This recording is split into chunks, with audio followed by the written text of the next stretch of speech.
This is Digital Perspectives with Brad Kimes. Subscribe for new content notifications. Now, here's Brad Kimes. Come on in. Welcome back to the show, everybody. We have a very special guest with us here today. It's Greg Kidd from Global ID and formerly of Ripple. Greg, how are you today? I'm fine. Thanks for the call. Yeah, absolutely. Thank you so much. I really do appreciate it. So there's been a lot going on with XRP, and we'll get to that. I know that the audience is like, hey, ask Greg this or that, and we'll get there, and we'll get your thoughts and insight on some of the recent things that are happening there. But I wanted to talk with you to get started here about Global ID. I have a Global ID. I love it, and I'm glad I've got it. But can you help people? I get a lot of questions about what's the difference between Global ID and Pay ID, and if you could help with that. Sure. I mean, your Pay ID is to make sure that things route from the right place to the right place. Your Global ID is really about you building a reputation. It's about who you are. And yes, it could be used for routing too, but that's really a secondary consideration. So think of like Global ID, just like people have a Twitter handle and they have a Twitter account. The difference is you don't really know whether you can trust those handles. With Global ID, you pick a unique name, just like you have a unique name on Skype or on Twitter.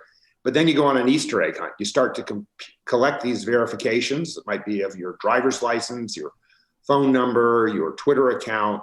It could be that you used Plaid to like log into like a Wells Fargo account. And all those proofs get shown with your identity.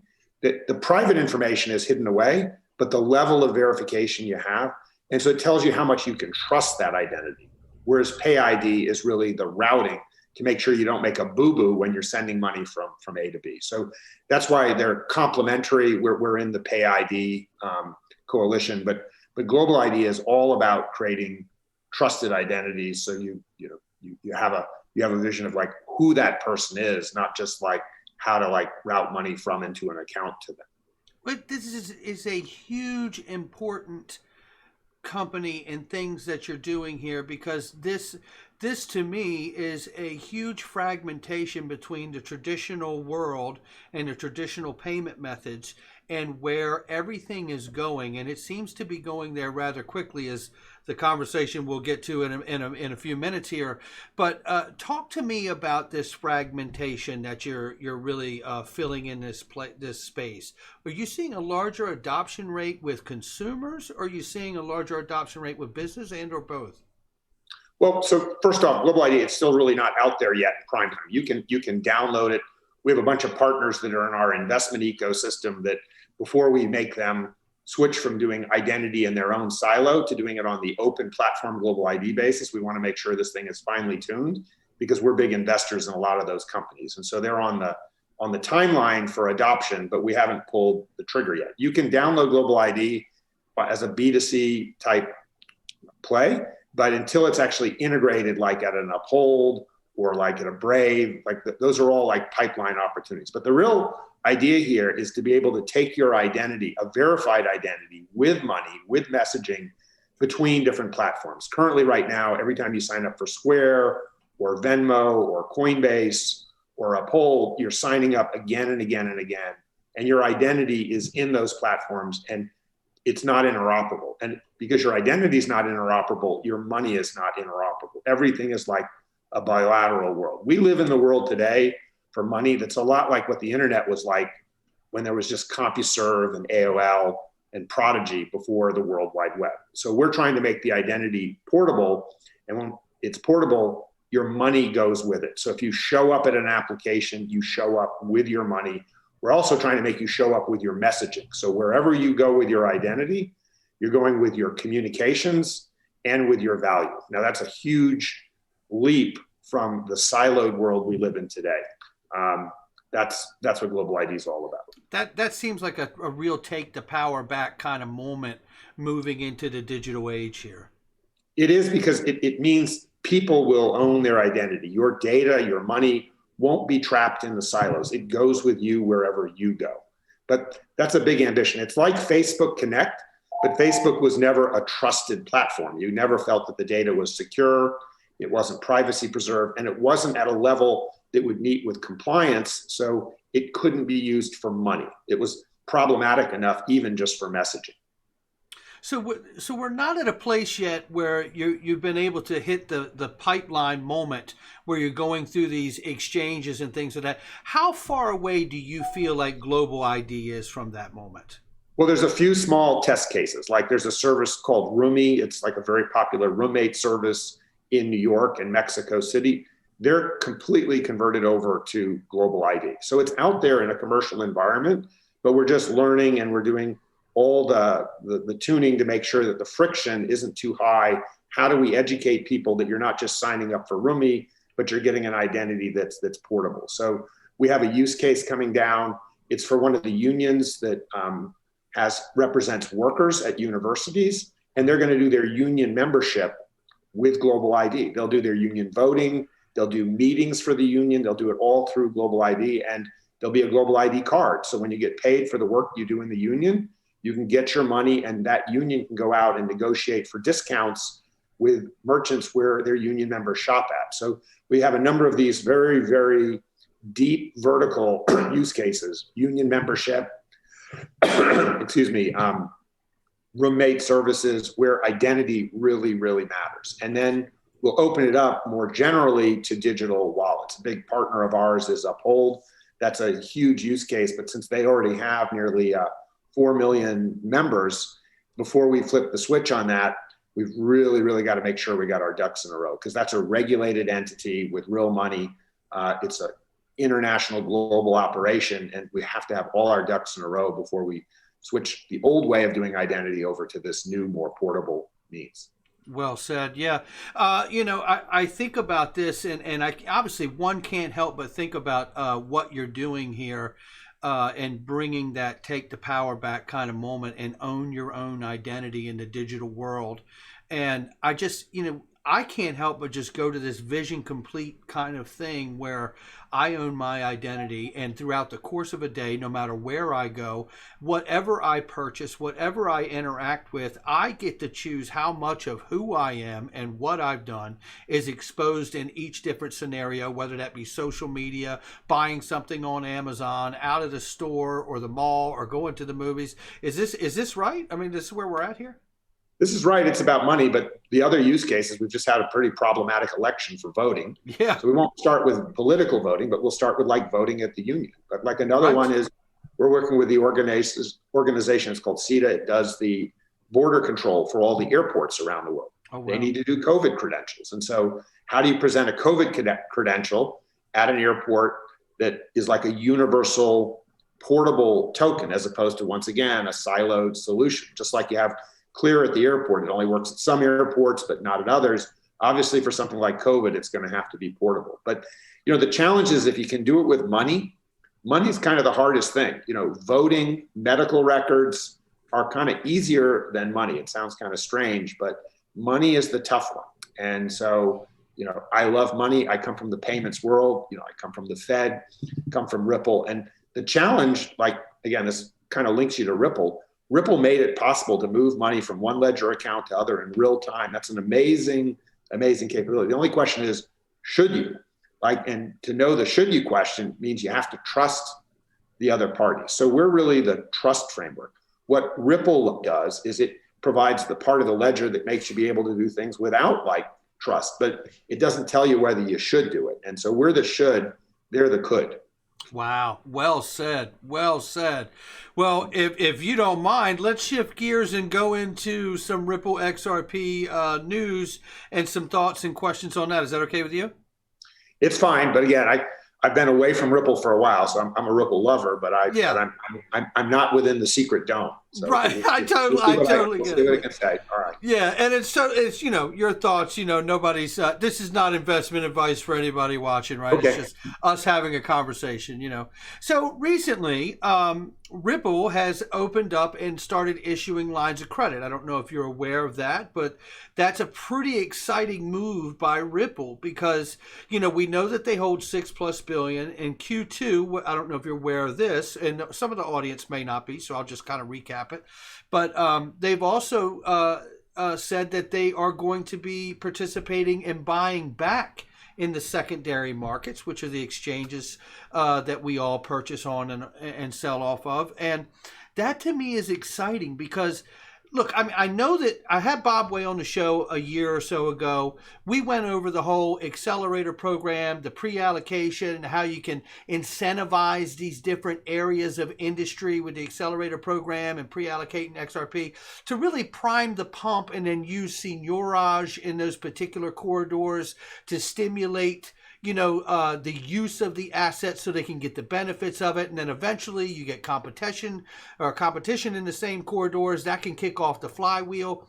I feel like we're all walking towards that moment. Like we're really getting into a place where we could not too far from now see that kind of competition in the same corridors, because MoneyGram has provided an amazing example of data for what can be done, right?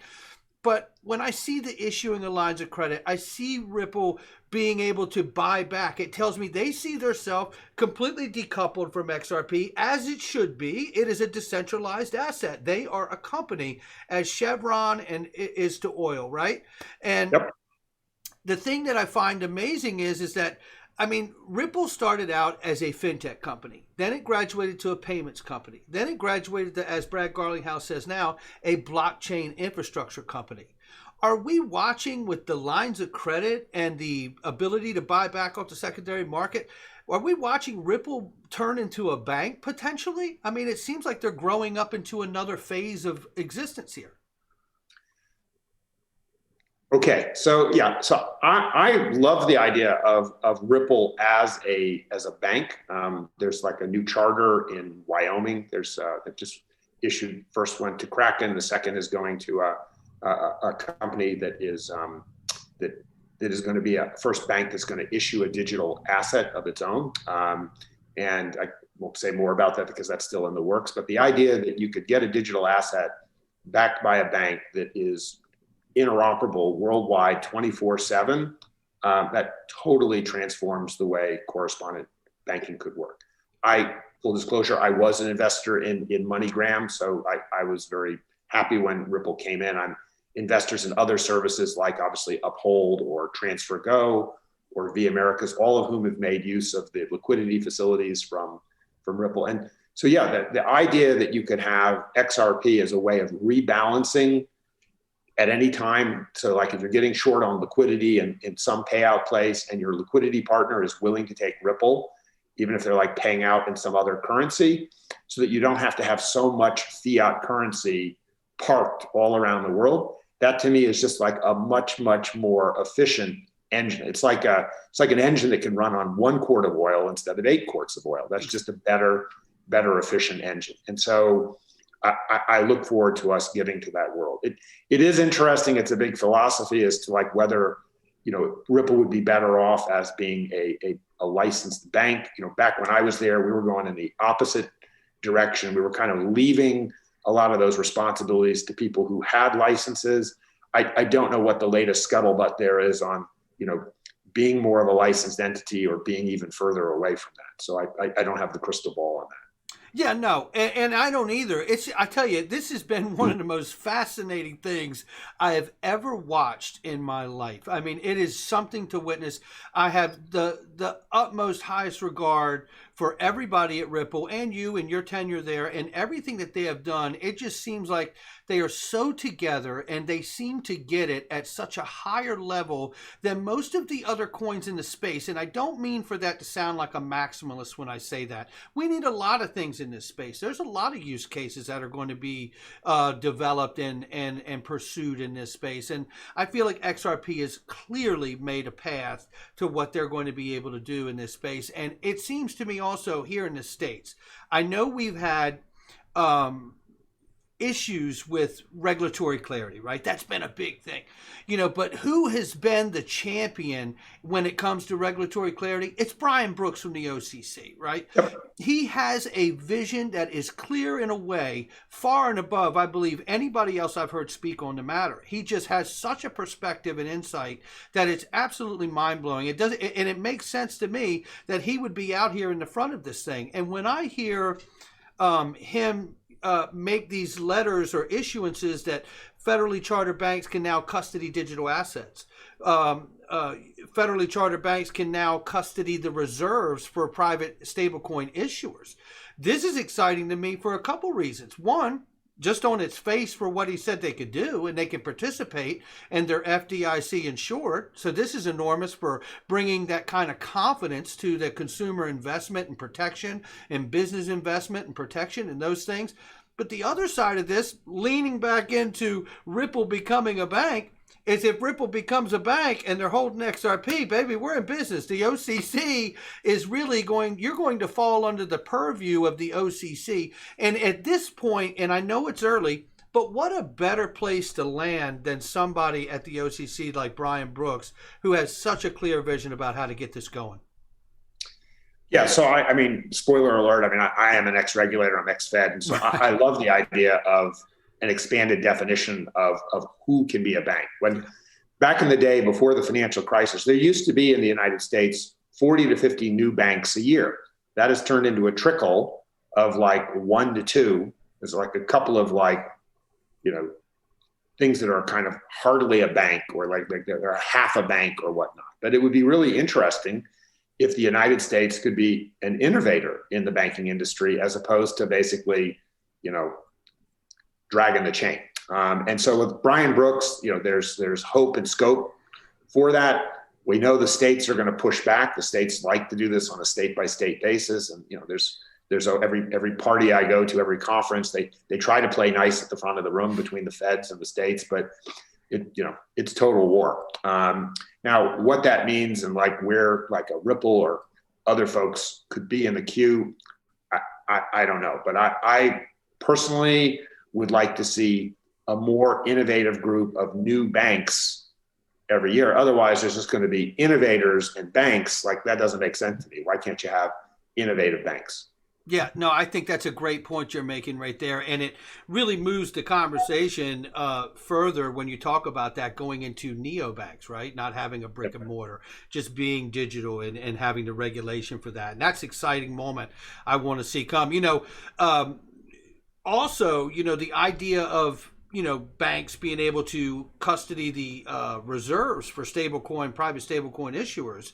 This is exciting too, right? Because even from a regulatory standpoint, from your background, we're looking at the idea of, hey, the Fed doesn't need to make a coin, right? We can just use the private coins that are out here, and we can create the framework and the policy to encompass anything out here that has a banking activity per se. And now we really get this kind of level playing field we hear everybody talking about. And I think the U.S. could quickly begin to make one of those giant leapfrog moments to the front of the fourth industrial revolution, couldn't it?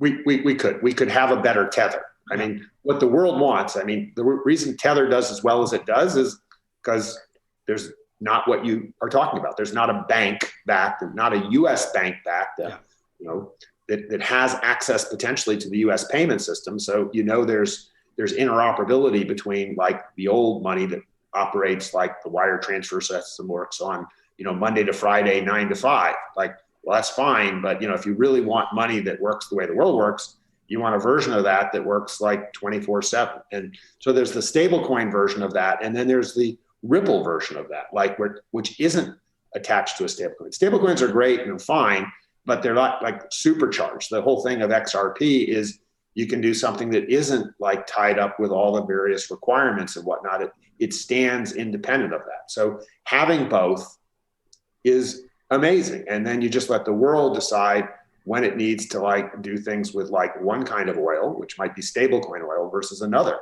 which is pure crypto oil, not backed by anything else other than the faith of people that believe that the system works. And if there's one thing we know, the XRP ledger works, right? And so it's not saying that the Fed doesn't work, but we do live in interesting times. There is a concern about debasement of fiat currency. And so I'm not saying I'd hold all my value in crypto, but kind of you'd be crazy if you didn't hold some of it. And so we're seeing folks now like Square and even other corporations saying, not because we're going to take risks, but because we're avoiding risk, we're going to hold some of our balance sheet in these crypto assets because we'd be crazy not to. Now, that's a real tipping point. People used to do this as a risk asset, but now we're talking about using these things as a defensive asset.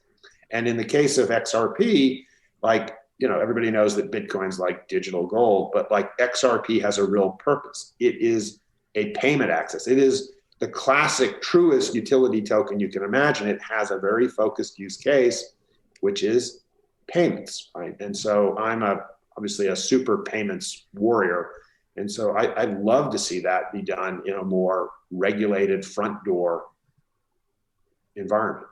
I would too. And I do feel like we are approaching that moment. I mean, I think it's imminent. I mean, I say to people on the channel here, I don't know when prom night is, but I just know they bought the dress, right? It's gonna happen, right? It's gonna happen. So, and leaning into these things, we see the IMF, the narrative there is, a new Bretton Woods moment. Well, a new Bretton Woods moment, really, if people understand what Bretton Woods was, it's the creation of the IMF and the USD being placed as a global reserve currency. So to go in and lean into what your comment was even earlier here about the debasement of currencies, about 3 months ago or so, it was the IMF that held an incredible conference webinar.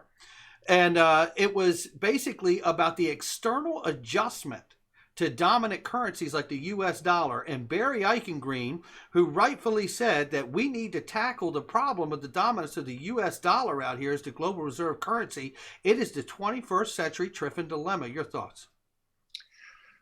I agree. I mean, I don't mean to sound like a super conservative here, but the chap named Hayek back in 1976 wrote the book, The Denationalization of Money. This was before crypto or the internet, but he foresaw a day when currencies would have to compete, not just between countries, but between countries and innovations like what we're getting with crypto. And so post-COVID, and the temptation to just turn the printing presses on, it's hard to see how people wouldn't want to gravitate towards something that has like a stable amount of currency. And just basic laws of physics. If you have something that is being like generated on an infinity machine and something else that's finite, and you're looking at like holding value or having a defensive position over time, why wouldn't you have these other types of currency? They compete well with fiat currency, which is under political pressure. So why not have competition with something that isn't under political pressure? So whether, the question is, what's the trigger event where people actually, when there's a panic, instead of running to the US dollar, which they still do, they run to something else, right? And so, I mean, COVID has been bad, but it hasn't been bad enough yet to quite break the dominance of the US dollar as the risk-averse asset of choice. But, it sure put a bit of strain on it with the $2 trillion plus bailout and more to come. Some generation, our kids or whatnot, are going to have to pay for the fact that we printed all that money. And I'm not against necessarily printing that money. I'm just saying that creates an opportunity for something else where you don't have a printing press. Well said. Yeah, no, I completely concur with everything that you just said there. And to add to that, I know that the World Economic Forum calling for a great reset. We know Ripple has talked about, the idea that they intended to IPO over the next 12 months. We don't know if the pandemic itself has, pushed that back, but they have seen an acceleration within the company when it comes to Ripple and the use of XRP and the demand to find out more about using it. And that to me is exciting too. What I'd say there is that, Ripple said they may have to move if they don't get the clarity here in the States. And we've talked a lot about the States and the regulation and Brian Brooks today. I think we've had more motion towards where we needed to go in the last 120, 160 days than we've had in the last 5 years. My question is, for this conversation, is what... I get it. Look, I'm such a fan, of what they're doing. If they think that it's a better move to go to Planet Xanadu, I'll help collect the boxes. Where do you want to start packing, right?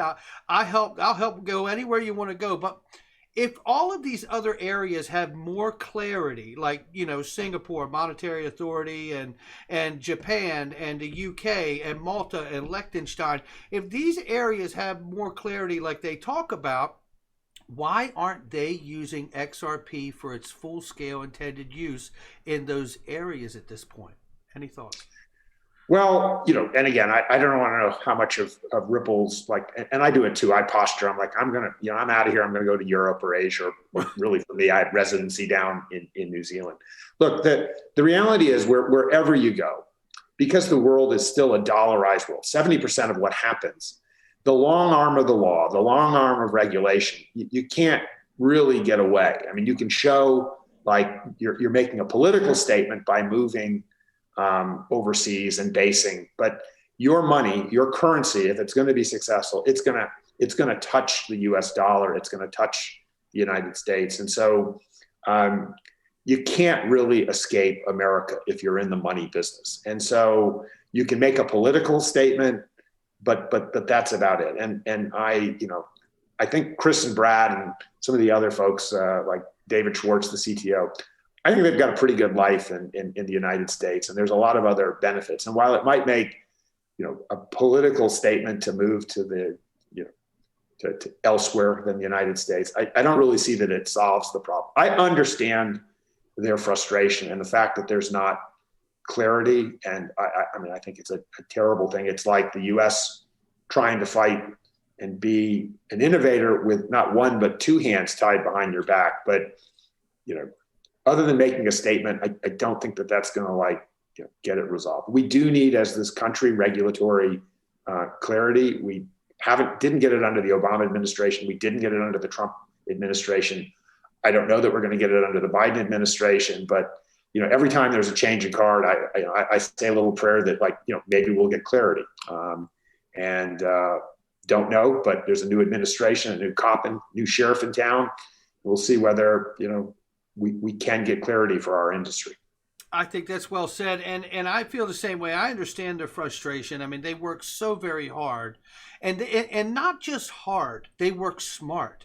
They have worked closer with the regulators and agencies in this country and elsewhere than any other project that I could think of in the cryptocurrency space. I really couldn't honestly name someone who has worked as closely or closer than they have with any regulatory agency around the world. So I really do hope that they get the clarity here in the States for that.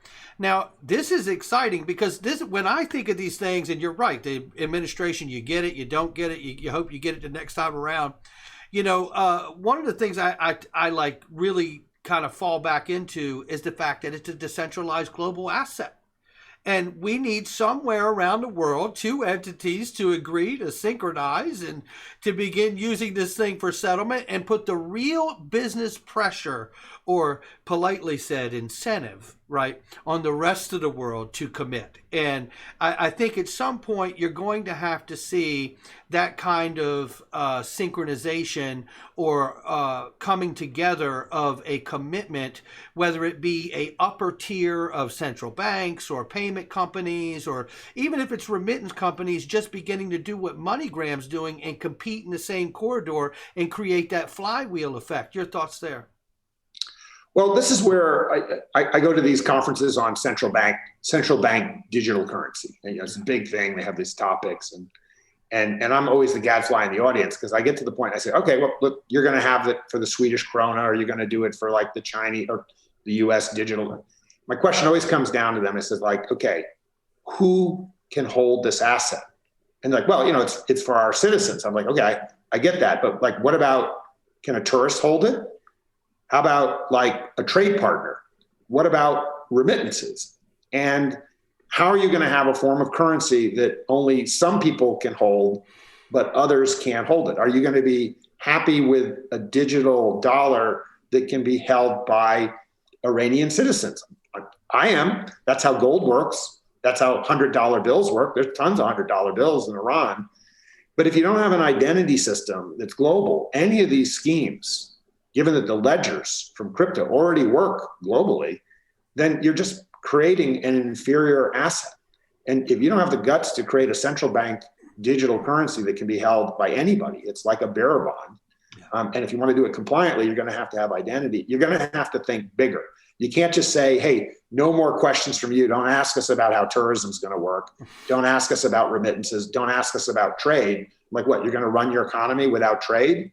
Like, get a life. And so things like the XRP ledger, it's already out there. It already works everywhere for anyone. Now, if you want it to work compliantly, you're going to need an identity layer. But all these other solutions are just, they're compared to like the things we already know, gold and like, you know, the $100 bill, those things are already completely interoperable. So don't come to us with like digitally inferior solutions to things we already know. And, you know, the thing that attracted me to like Ripple at that first poker game, which it was I don't really, is somebody said, oh yeah, it's this thing. It's like Bitcoin, but it like works for like all the different currencies with lots of different issuers. And I'm like, it's like the Benny Hill thing. I'm like, I'd buy that for $1. I'm like, okay, where do I go and sign up? I'm like a Marine. And, you know, that's what led me to go, and just because I didn't really know Chris, I just, or that team. And I just said, look, I don't care. Give me a broom. I just want to be part of this. That's really the genesis of that insight, is they tackled the right scope of the problem. And whatever was missing, whatever there's still an obstacle, they're asking the right question. And that's really the thing that is still attractive to me most about Ripple was, you know, it was the second asset after Bitcoin that came around, and they were asking the right questions. David Schwartz has always been a great person for asking, not necessarily always have the answer, but I want to be around the guys that are asking the right questions. Oh, absolutely. It's how you get to the right answers, right? To inspire those kind of conversations. That's exactly right. I have a lot of people in the audience that you wouldn't believe when you told that story that it felt like Moses coming down when you heard about Ripple. They always ask me, they're like, if you get a chance to talk to Greg Kidd again, ask him who was at the poker game. Right. I will confess it was Alan Weinberg, who runs Glenbook Payments, which runs the boot camp for anybody who wants to know about payments. And there were people there from like, you know, the Google Payments Group. It's kind of a payments poker games, but I won't mention more names, but I will give a shout out to Alan Weinberg and Glenbook Payments, that they have been the people that have been out there helping folks understand how the arcane topic of payments really work. They run a great boot camp that I've been to, that like you learn how much you don't know, and payments, mostly because there's so many like 3-letter acronyms, AC, like you learn what all those things mean. And, you know, at the end of the day, it's not rocket science, but there is a body of stagecraft to learn. And Alan, and that poker game is a great place to ask questions and discover things like, you know, like Ripple. That's amazing. And thank you for sharing that. And, you know, going back to something you said, because I thought you made just such an incredible point when you were talking about dealing with, can tourists hold XRP? Can, you know, traders hold XRP? How does this work? Where does this start and where does this stop? You know, interestingly enough, just a few weeks ago, the Federal Reserve and FinCEN have put forth a proposal to expand the definition of money in their agencies to explicitly include virtual currencies. Now, I mean, as a regulator, you have got to be excited about a moment like this, because we have at least eight agencies that got their toe in all of this business when it comes to cryptocurrencies. Doesn't this take out a couple out of the pool and says, you can go towel off, we don't need you from here? You know, I mean, the SEC doesn't need to weigh in on something if it's been defined as a currency, correct? Well, this is a big move. I mean, it dates me a little bit. When I worked at the Federal Reserve, we were having the same question about bonus miles on airlines. We had to figure out, when we did like the supply of money, M1 and M2, because the airlines had issued so many credits, and, you know, and you could convert them not just into airline seats, but into buying things. We had to figure out how to like account for that. PayPal was getting started. And so, yeah, if it's liquid, if it quacks like a duck, you know, walks like a duck, you better call it a duck. And so, yeah, we are at that moment. It'd be hard for me to like not think that it's like, you know, money. You know, only in America could you have a situation where like an element could be a gas, a liquid, and a solid. And what do I mean by that? I mean, only in America could you have a thing, an asset class that could be both, like from the IRS's point of view, a commodity, like an asset. From FinCEN's point of view, it could be a currency. And from the SEC's point of view, it could be a security, like all at the same time. At least when we were at, you know, at Ripple and we got like, we had FinCEN bugging us. They thought, well, at least we're going to define it now as like, money and not have it be confused as like an asset. So like you don't get taxed every time you buy a cup of coffee as a capital gain or a capital loss. And we definitely won't be considered as a security, but no, that's the special gift about America. You can, like, just because you're one thing, it doesn't mean you can't be the other two at the same time. But hopefully they will thread that needle and, be pragmatic. And that's the thing that, people ask what political party I'm in. I'm like in the pragmatic party. I want to like figure out like what works. And you're going to have to harmonize between those three definitions. Yeah, I think you've really just put it right there where it is. It has to be money in order for it to truly function seamlessly throughout the world. And this goes beyond the U.S., right? It's a global issue. We have to not be afraid to allow this non-sovereign currencies or digital assets to be money, and not be afraid of what they can do. In fact, I think they're going to inspire a great leap forward when it comes to what the world does consider money.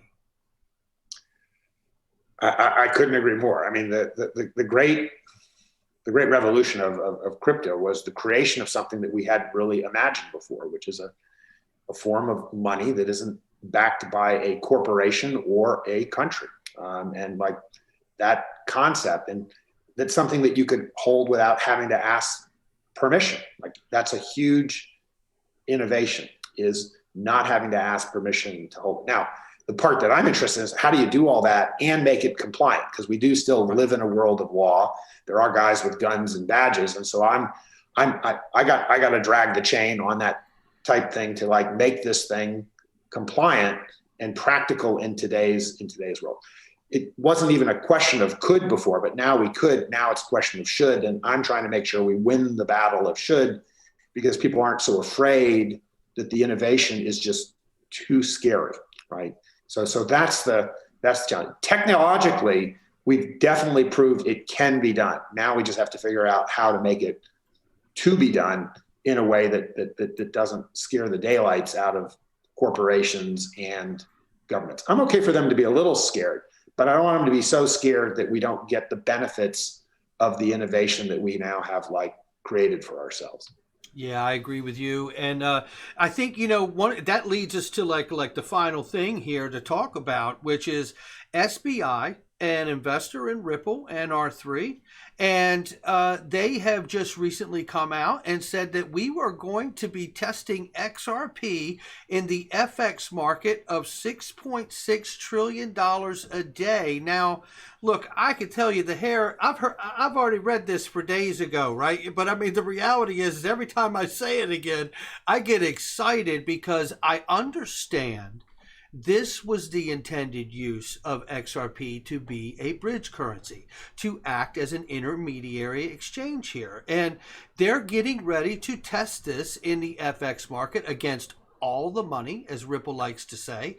And the interesting thing here is that, leaning back to our points here earlier, is that if it's not seen as money, it doesn't matter if you're in Japan or Liechtenstein or the US or somewhere else, you got a capital gains issue, and it doesn't benefit to use this as a bridge currency if I got to pay capital gains on it at the end of the year. Absolutely. I mean, that has been, that capital gains thing has just been the real, blank breaker, right? Yeah. So if you got it, like moving it around results in capital gains and capital losses, it's a nightmare. And so that is the huge challenge, is to stop getting XRP treated as a commodity where the fluctuations mean you're constantly reporting gains and losses that you haven't really, realized. I had that problem with one of my company's issues, the debit card, and you can spend crypto, but every single transaction you do is treated as a capital gain or a capital loss for buying a cup of coffee. It just doesn't make sense.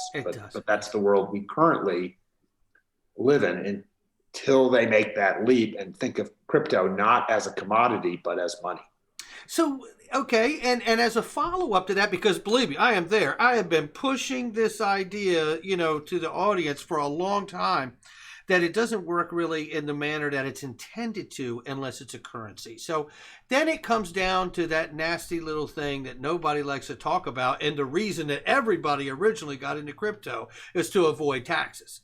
But you're not going to avoid taxes. There has to be some kind of new structure. I know that the OECD has worked to put together and help put together a 2-pillar tax structure internationally, which to some degree involves like microtransactions and micro taxes and how that would be divvied up. And it's not as simple as that, you know, country A gets a little slice, country B gets a little slice, because we're talking about country A might make a certain product, country B might use that product to make a certain good, and then they may sell it to country C, D, E, and F, you know, to where they actually sell these things. And you have to be able to figure out, how does everybody, and as countries go and governments go, get their little taste? Because listen, I love the utopian world of no taxes and the libertarian world.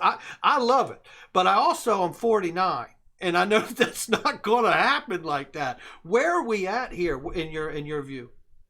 Well, again, so I don't want to overly politicize this, but there's a reason why Donald Trump only paid $750 in tax. If you have enough money, you can kind of figure out how to beat the tax system. Any tax system that's based on income, which is a highly manipulatable thing, is going to be problematic. And ultimately, it's going to cause people that are like, don't have enough money to avoid taxes to get their pitchforks out and go after whoever put them in this situation that makes them feel like a chump. A lot of the resentment in the world comes from that fact of the tax system makes people feel that are paying taxes feel like a chump. I've lived a lot internationally. I'm a big believer that income taxes are manipulable, but goods and service or value-added taxes, which are very transparent, are the way to go. If you're worried that that's a regressive taxation, you can make them very high on luxury goods. And then everything is like not about figuring out whether a profit or loss was made. You're just taxing activity. If you want to tax sin at a higher rate, that's fine. If you want to tax it at a prohibitively high rate, okay, that's fine. But like when you buy a car in Singapore, it's 175% tax. Now, you can argue whether that's too high or too low. That's how they deal with congestion. But taxes that are on activity are super transparent. They're really hard to cheat and beat. They work really well with fiat and crypto. And if you do them on a progressive basis, they don't have to be like a tax that like benefits the wealthy to the exclusion of the poor. And then you get out of this whole thing of like, whether it's a commodity, is it a capital gain? Is it normal income? Like that stuff just drives me crazy. The number of times that I do things with crypto and people send me like a 1099, meaning like, well, that's normal income, or like, no, that's a capital gain. I have gone to the IRS. I said, look, guys, I don't know. I'm just going to report it as 50-50. If you guys want to beat the hell out of me, like fine, but I can't figure it out. You can't figure it out. So all I'm going to do is I'm going to pay 50% of my gains as like income and 50% as like capital gains. And then you tell me, you know, how I was wrong. But unless you move to something that's more transparent, you're going to continue to have this thing, which it just feels like you're a chump for paying taxes. And I don't want to be in that role. I'm okay I'm not that libertarian. I'm happy to pay taxes. I just don't want to feel like a chump for doing it. Yeah, no, I think you make a great point, and I feel the same way. It's like, if you want to fair use me for the things that I do, like you described, you're using it. Right? Yep. You're using it, and obviously you will find out in your life how much you need to use it or not based on what you're going to have to need that for or pay that tax incurred for that use as well. I think that it seems to me, and it's really indicative of the technology of cryptocurrencies that pushes us internationally to more of a fair use, right? Because if in fact this is going to be money, you're going to have fair use for everybody to get a taste. That's it. I'm just trying to move the world a little bit in that direction and a little bit away from the direction where people feel like chumps. Yeah, no, I hear you. And Greg, listen, this has been an incredible conversation. I want to thank you for taking the time out. I know the audience appreciates it. I certainly appreciate it. Your insights and everything that you're working on with Global ID, I'm so excited to see all of that kick open. I can't wait to see the huge pipelines begin to use Global ID to fill in the fragmentation in this space. Thank you so much for coming on today. Thank you for having me. Take care. You got it. Take care, Greg. Bye. Bye-bye.